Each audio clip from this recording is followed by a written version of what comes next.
வெளிநாட்டிலே வாழுகின்ற வெளிநாட்டு பிரஜர்களாக இருக்கின்ற இலங்கை முஸ்லிம்கள் வெளிநாடுகளில் இருக்கின்றவர்கள் இலங்கையில் இருக்கின்ற முஸ்லிம்களை திருமணம் முடிப்பதிலே ஒரு பெரிய பிரச்சனை இருக்கிறது. அப்படி அவ்வாறு செய்வதிலே விவாக பதிவாளர் நாயகத்தினூடாக ஒரு கடிதம் ஒரு செயற்குழு இருக்கிறது. நீங்கள் அப்படி அந்த பதிவுகளை செய்யக்கூடாது என்று. அது உண்மையிலே அவருடைய பிரச்சனை அல்ல. அது ஒரு முஸ்லிம் விவாகரத்து சட்டத்திலே இருக்கின்ற சரத் 2 இருக்கின்ற ஒரு பிரச்சனை, ஒரு சட்ட காரணமாக அவ்வாறு செய்ய முடியாது என்று விவாக பதிவாளர் நாயகம் அவர்கள் ஒரு வெளியிட்டிருக்கிறார்கள்.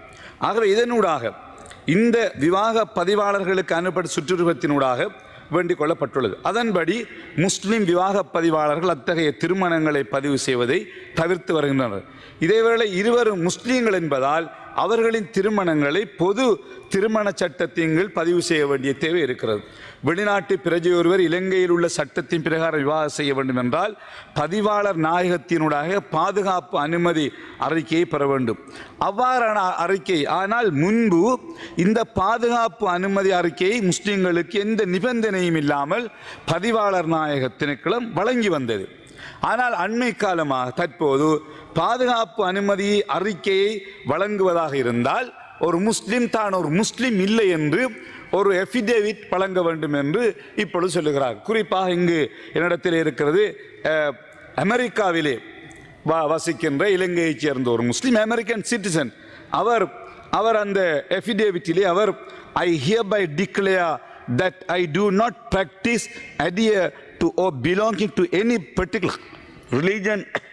I consider myself to be a non-religious என்று அவர் எஃபிடேவிட்டை கொடுத்தா மட்டும்தான் அவருக்கு இந்த பதிவாளர் நாயகம் இப்பொழுது அவர்கள் கடிதத்தை கொடுக்கிறார்கள். அதனூடாக அவர்கள் அவருடைய திருமணத்தை செய்கிறார்கள். உண்மையில் ஏனென்றால் ஒருவருடைய வாழ்க்கையினுடைய மிக முக்கியமான ஒரு தருணத்தை அவர் நம்புகின்ற மதத்தின்படி பதிவு செய்ய முடியாது என்பதும் அவரது தனது வாழ்க்கையின் மிக முக்கியமான தருணத்தை அவர் எந்த மதத்தையும் பின்பற்றவில்லை என்று ஒரு பொய்யை கூறி மனச்சாட்சிக்கு விரோதமாக கரம் பிடிக்க வேண்டி இருக்கின்ற ஒரு சோகமான நிலை இருக்கிறது.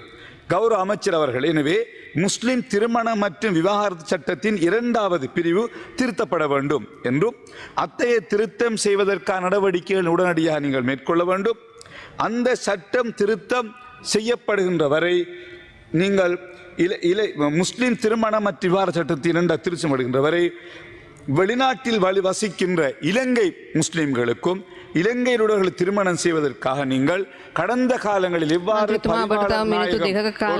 அனுமதியை வழங்கினாரோ அந்த அடிப்படையிலே அவருக்கு அந்த அனுமதியை வழங்குவதற்கு நீங்கள் RGB/MBT/1/2000 அந்த இலக்கத்தோடு சுற்றுவதை தற்காலிகமாக நிறுத்தி அவர்கள் இந்த நிபந்தனை இல்லாமல் அவர்கள் இலங்கையில் திருமணம் செய்வதற்கு நீங்கள் உரிய அனுமதியை வழங்க வேண்டும். கௌரவ அமைச்சர் தொடர்பான சகல கடிதங்களை நான் உங்களுக்கு ஒப்படைக்கின்றேன் நீங்கள் உரிய நடவடிக்கைகள் எடுப்பதற்காக.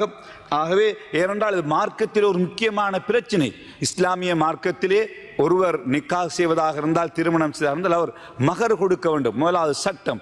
அவருக்கு ஒரு வழி இருந்து அவருக்கு அதை செய்து முடிக்க வேண்டும். இது 2மே பொது திருமணத்தில் இல்லை. ஆகவே மார்க்கத்தினுடைய 2 கட்டளைகளையும் அவர் செய்ய முடியாத ஒரு நிலையிலே இருக்கிறார். ஆகவே கௌரவ அமைச்சர் அவர்களே இது தொடர்பில் நீங்கள் உரிய நடவடிக்கைகளை உடனடியாக மேற்கொண்டு சம்பந்தப்பட்ட நடவடிக்கை கேட்டுக்கொள்ள விரும்புகின்றேன்.